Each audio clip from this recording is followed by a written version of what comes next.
আজি মই নতুন সায়েন্সৰ প্ৰজেক্ট এটা হাতত লৈছোঁ। ঘৰতে ডিষ্টিল ৱাটাৰ কেনেকৈ বনায় সেইটোকে আপোনালোকক দেখুৱাম বুলি ভাবিছোঁ। আপোনালোকে ভিডিঅ'টোৰ শেষলৈকে চাই থাকিব। আমি এতিয়া ঘৰতে ডিষ্টিল ৱাটাৰ বনাবলৈ ওলাইছোঁ।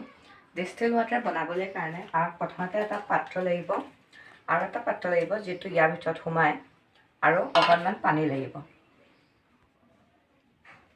আমি এতিয়া ডাঙৰ পাত্ৰটো গেছৰ ওপৰত বহাই লৈছোঁ আৰু পাত্ৰটোত অলপমান পানী ঢালি দিছোঁ।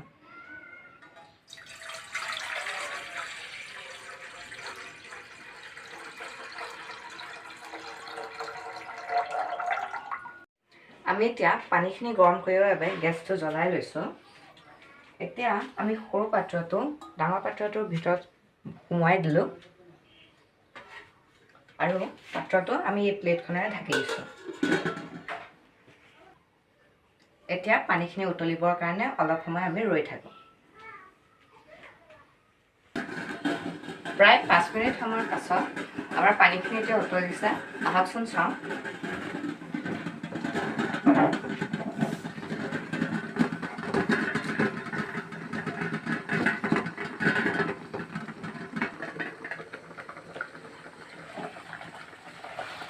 এয়া পানীৰ কণিকাখিনি আমাৰ ইয়াত জমা হৈছে উতলি পেলাই।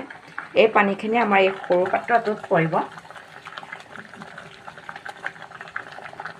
এতিয়া আমি আকৌ অলপ সময় ঢাকি থওঁ।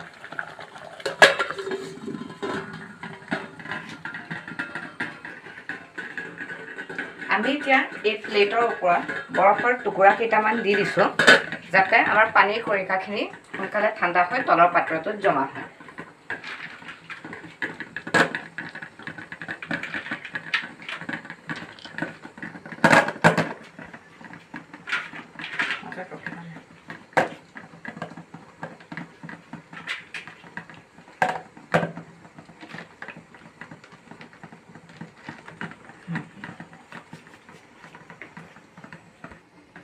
আমি অকণমান সময় ৰৈ দিলে বস্তুটো দেখা পাম। আহকচোন ভিতৰতনো কি হৈছে আমি চাওঁ।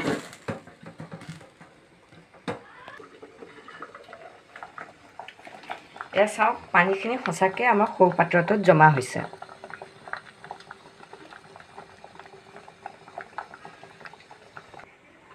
আমাৰ সৰু পাত্ৰটোত যিমানখিনি পানী জমা হৈ আছে সেয়াই হৈছে আমি বনাবলগীয়া ডিষ্টিল ৱাটাৰ। আহকচোন পানী কিমান জমা হৈছে চাওঁ। ইয়াত যিমানখিনি পানী জমা হৈছে সেয়াই হৈছে আমাৰ ডিষ্টিল ৱাটাৰ। আমাৰ জমা হোৱা পানীখিনি আমি এতিয়া এই গিলাচটোত ঢালি লৈছোঁ।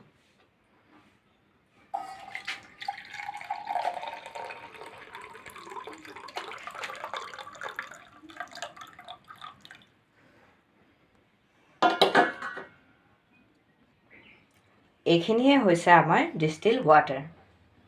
এই ডিষ্টিল ৱাটাৰ খোৱাৰ কাৰণে উপযোগী নহয়। ইয়াত কোনো ধৰণৰ মিনাৰেলছ নাথাকে।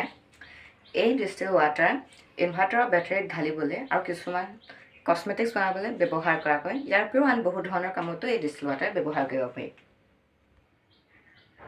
আন বহু ধৰণে ডিষ্টিল ৱাটাৰ বনাব পাৰি, কিন্তু ঘৰত বনাবৰ বাবে এই পদ্ধতি অতি সহজ হয়। এই ভিডিঅ'টো মই এইখিনিতে শেষ কৰিছোঁ। That's all for today's video. Hope you enjoyed. Make sure to leave a like, subscribe, and I will see you in my next video. Take care, everybody, and bye-bye.